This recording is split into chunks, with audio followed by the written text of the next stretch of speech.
C'est très exactement le 31 août 2007 que sortira la Vocaloid Hatsune Miku. 3 mois plus tard, l'artiste Chemu décide de l'utiliser pour faire une chanson du nom de Oshiete Mabo no Lyric.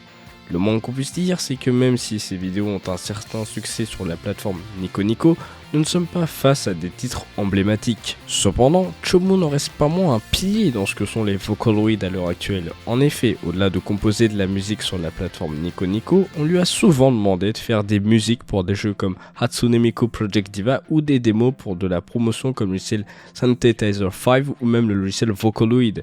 Il a carrément mené des conférences sur ce sujet. Il a aussi aidé à l'accessibilité de Vocaloid en proposant de nombreuses ressources et plugins pour mieux appréhender le logiciel. Pour ceux qui ne le sauraient pas, Vocaloid a été développé par Krypton. Il permet de faire chanter des voix synthétiques, alors que Vocaloid, qui a été développé par AH Software, permet lui de faire parler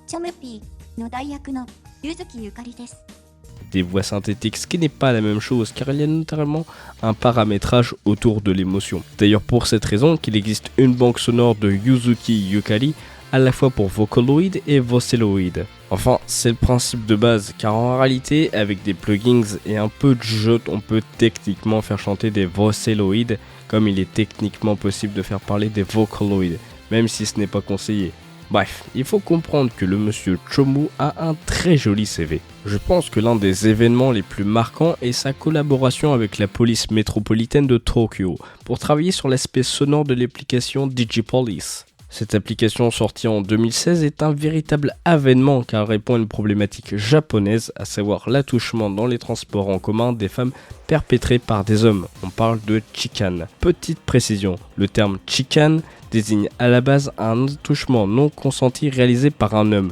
Le terme chijo s'applique lui pour les femmes. À l'heure actuelle, ces termes sont reliés aux ferroviaires, mais à la base, ils étaient plus génériques. Grâce à Digipolice, les victimes qui sont paralysées par la peur peuvent appeler à l'aide en utilisant cette application.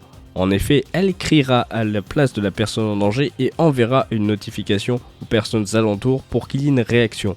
De plus, il y a un aspect de l'application qui permet de faire de la prévention sur le vol par rapport à des zones géocalisées précises. Toutefois, il n'en reste pas moins qu'il y a une volonté pour captiver les jeunes et les sensibiliser à ça. Et donc l'application présente une section jeu. Vous pouvez notamment débloquer des fonds pour l'application en vous rendant directement devant les commissariats de la ville, un peu à l'instar des Pokéstop avec Pokémon Go.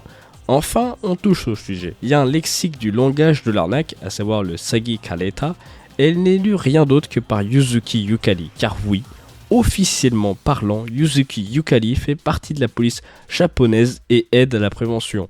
Yuzuki Yukari aide le pays contre les voleurs et les harceleurs, ça impose le respect, donc oui, Chemu a travaillé sur des choses incroyables. Cependant, aujourd'hui les projecteurs sont braqués sur la petite Kagamine Lin. Après le succès de la première Vocaloid qui avait une personnalité et une image, à savoir Meiko, sorti le 5 novembre 2004, nous avons eu Hatsune Miku, sorti le 31 août 2007, et c'est le 27 décembre 2007, donc la même année, que sortent Kagamine Lin et Kagamine Len, vendus ensemble. Le but derrière ce duo de Vocaloid était de faire une banque sonore avec une voix féminine et qui avait une voix masculine équivalente et vice versa.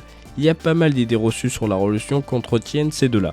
Officiellement, ils ne sont ni en couple, ni jumeaux, ni frères et sœurs. Le principe était le suivant. Kagamine est composé de Kagamin, qui veut dire miroir, et Ne, qui veut dire écho. Le concept est donc que Lin est le reflet féminin de Len et Len est le reflet masculin de Lin.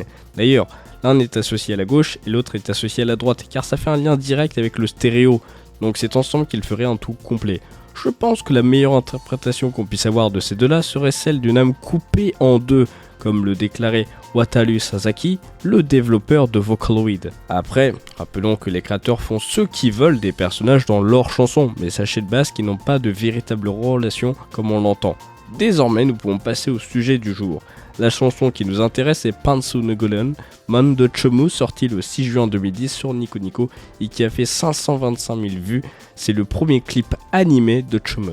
Toutefois, un utilisateur du nom de Lega000 l'a republié avec des sous-titres anglais sur YouTube, et cette vidéo totalise à l'heure actuelle 5,6 millions de vues, ce qui est beaucoup. Qu'est-ce qui a bien pu attirer autant les gens? Probablement le titre, car une fois traduit, ça donne « Je peux enlever ma culotte ». Il serait mal de juger de la qualité d'un livre par son blaze, nous en ferons donc de même avec cette chanson, car elle est peut-être plus profonde qu'elle n'y paraît. Sur ce, commençons. Je rappelle au passage qu'on parle d'une composition qui date de 2010, donc la qualité sonore et le style pourraient quelque peu vous déstabiliser.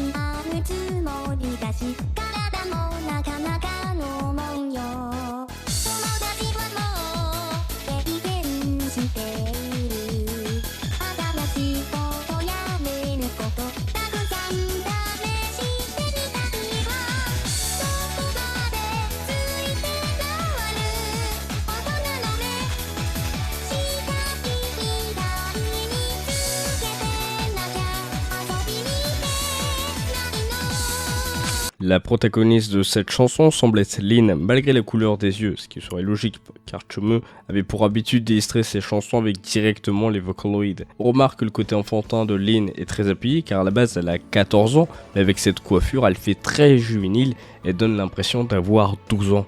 Ce qui nous amène à la parole d'ouverture, on me traite toujours comme une gamine, ce qui installe dès le début un climat de soumission ou de caprice. Lin se met en valeur en disant qu'elle est raisonnable, aptitude qu'on donne souvent aux adultes. D'ailleurs, si on la reconnaissait à sa juste valeur, ça lui permettrait de mener des expériences. Mais quel genre d'expérience peut-elle parler? Vu son âge, elle parle probablement de sortie, ce qui serait logique avec le fait que ses parents soient un frein. Comme cette chanson traite de l'enfance, je pense qu'il ne serait pas inintéressant de faire des parallèles avec l'anime Hyuktopleikyo, qui parle de ce thème aussi.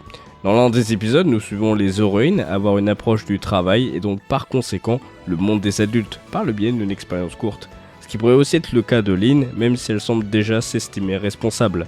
Après, si on part du principe que c'est bien Lin, la Vocaloid, ses amis peuvent être les précédentes Vocaloid comme Meiko et Hatsune Miku, qui n'ont justement pas véritablement d'image enfantine liée à elle. Une jeune personne prend souvent comme exemple ses ascendants, donc ce ne serait pas surprenant. Elle voudrait faire des chansons plus profondes si on a un aspect plus méta de la chanson. Mais on va écarter cette interprétation pour la suite car elle ne mène nulle part. Revenons à l'interprétation de base, à savoir le fait que c'est une gamine. D'ailleurs, on remarque que si elle veut jouer supposément dehors, elle est obligée d'être surveillée. Toutefois, même si c'est bien beau de vouloir cette volonté d'indépendance, Lin s'exprime clairement comme une enfant. On le voit notamment par son étrange métaphore, celle de comparer le fait d'être surveillée à l'obligation de porter une culotte. Du côté du clip, on peut remarquer qu'en haut et en bas de l'écran, il y a des espèces de bandes de tissu qui font penser à de la dentelle. Voyons où tout ça nous emmène.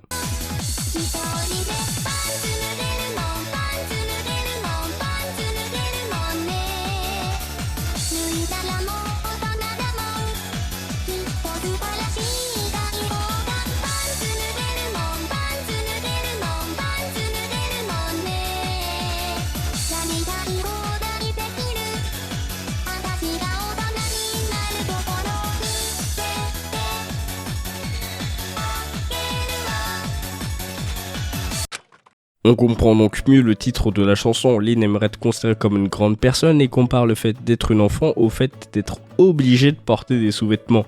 C'est intéressant car comme nous sommes très jeunes, l'un des points qui montre que nous sommes petits peut être le port de la couche. En grandissant, on commence à ne plus porter de couche mais des sous-vêtements. Et quelque part, l'idée d'enlever sa culotte serait l'étape encore supérieure d'un point de vue hyperbolique. Symboliquement, l'idée de ne plus devoir porter de culotte renvoie à la majorité car c'est le moment de parler de vêtements. Au Japon, on distingue deux types de vêtements, ceux qui sont des wafuku, style japonais, et ceux qui sont des yofuku, de style plutôt occidental.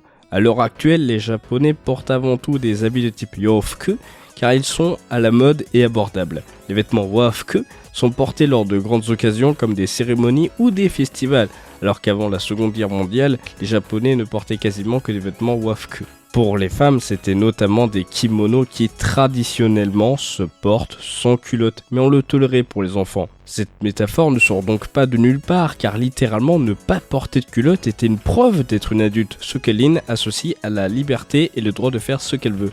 On sent qu'elle a quelque chose à prouver vis-à-vis de cela, car elle nous montre comment elle sait jouer les grandes personnes.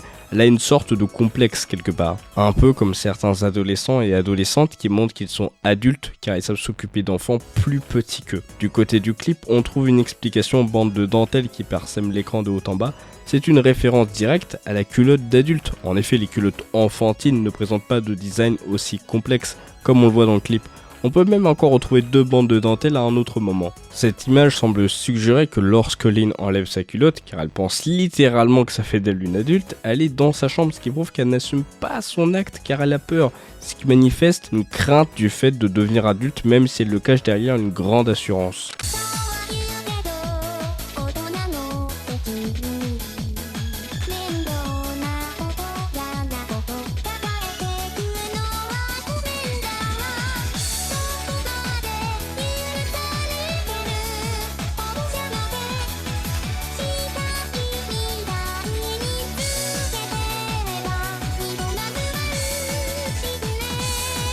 La crainte évoquée tantôt semble prendre sens. Lin veut être une adulte mais ne veut pas les responsabilités qui vont avec car elles n'ont pas l'air très drôles.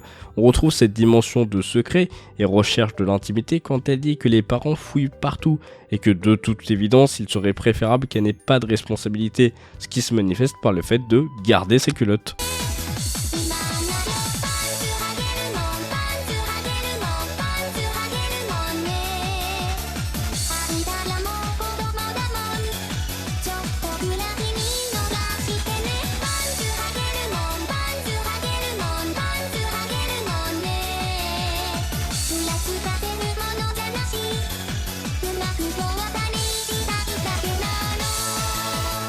Elle préfère donc pour le moment de garder sa culotte. Vous l'avez remarqué, il y a bien un parallélisme de construction avec les strophes précédentes. Ce qui est très amusant, c'est que l'idéal de Lin serait celui de la transformation. Un coup, elle enlève sa culotte et devient une adulte, un autre, elle la met et devient une enfant.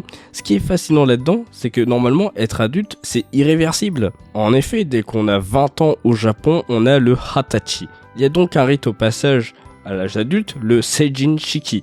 Tous les mois de janvier, on célèbre cette fête pour tous les jeunes qui auront 20 ans dans l'année scolaire, donc du 2 avril de l'année passée jusqu'au 1er avril de l'année en cours. C'est très codifié. C'est le deuxième lundi du mois de janvier, c'est un jour férié, les individus portent des kimonos ou des costumes de type yofuku. Il y a un discours du maire, il y a même les mascottes locales et la plupart du temps, des enfants de 10 ans font un discours pour montrer leur admiration à leur aîné. Il faut savoir que la maturité est passée au Japon à 18 ans en avril 2022 pour avoir plus de souplesse légale, notamment pour le travail. Mais ça n'empêche qu'il faut toujours avoir 20 ans pour entrer dans des boîtes de nuit, jouer au pachinko, consommer de l'alcool et bien évidemment acheter un paquet de cigarettes. Donc la cérémonie se fait toujours. Bref, revenons à Lin, qui dit que dans toute cette histoire, ce n'est pas comme si elle voulait exhiber sa culotte, c'est juste qu'elle veut prouver qu'elle est une enfant et qu'elle veut vivre sa vie sans être ralentie par le poids des responsabilités. Le côté puéril de Lin ressort avec cette mimique. En quelque sorte, elle semble incertaine sur ses décisions.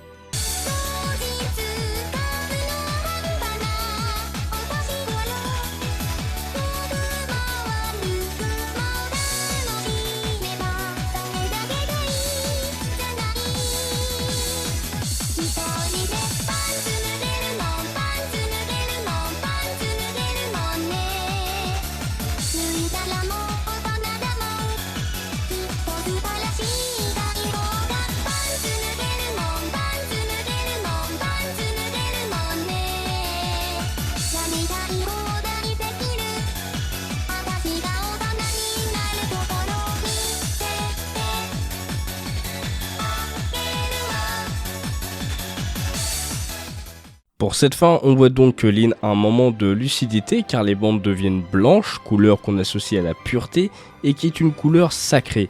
Puis Rin dit quelque chose de plutôt factuel sans détournement. Elle est à un âge où on change énormément, mais aussi à un âge où les autres changent.